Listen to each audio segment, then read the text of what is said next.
interessado, mais ou menos assim, diminuir a população, porque isso que você falou, eu estava pensando agora que você falou, meus avós, 10 irmãos de um lado, 11 de outro, meus pais, 7 e 5, e eu, assim, na minha geração, as minhas amigas, todas tiveram filhos acima dos 30 anos.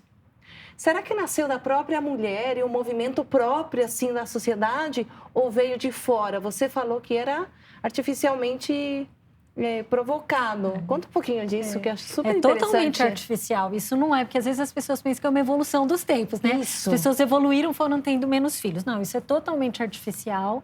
A gente pode colocar a década de 50 como o primeiro marco aí, que tem a ver com o Conselho Populacional, que é ligado à Fundação Rockefeller.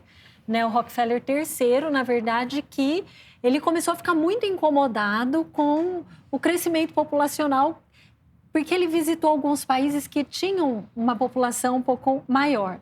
E aí ele colocou isso como uma causa da vida dele mesmo. E a fundação para diminuir a população, o crescimento populacional. Desculpa, ele fez uma carta, foi para o pai, falando, pai, eu descobri que eu preciso me encarregar disso mesmo. Isso, mas a Fundação Rockefeller, nesse momento, não quis se envolver, porque ela fazia outros trabalhos que, a princípio, parecem trabalhos bons mesmo, assim, de controle de doenças infecciosas. Ela que ajudou a construir o hospital da USP, o HC.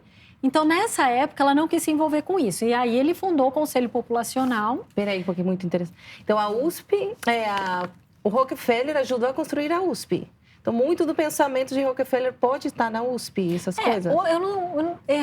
Hoje, dentro da USP, das universidades, existe esse pensamento porque a sociedade absorveu muito isso, né? Mas na época que o HC que recebeu ajuda para ser construído, parecia que era bom mesmo, assim, de verdade ainda não tinha essas questões de controle e de controle de comportamento, porque o que começou a acontecer?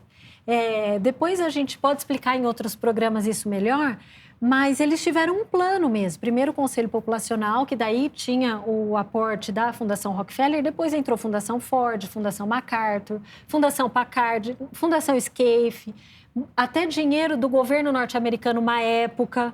Depois não mais, mas uma época o governo ajudou muito nessas ações de mudar a mentalidade, mudar o comportamento das pessoas. E num primeiro momento foi só com estudos, depois eles já partiram para os contraceptivos e para o DIU. Então, e para a laqueadura. Então, se a gente conversar com algumas mulheres que são mais velhas que a gente, elas não eram nem praticamente consultadas se era para fazer a laqueadura ou não. Era assim que se fazia. Eu tinha 2, 3 filhos, bom, já deu.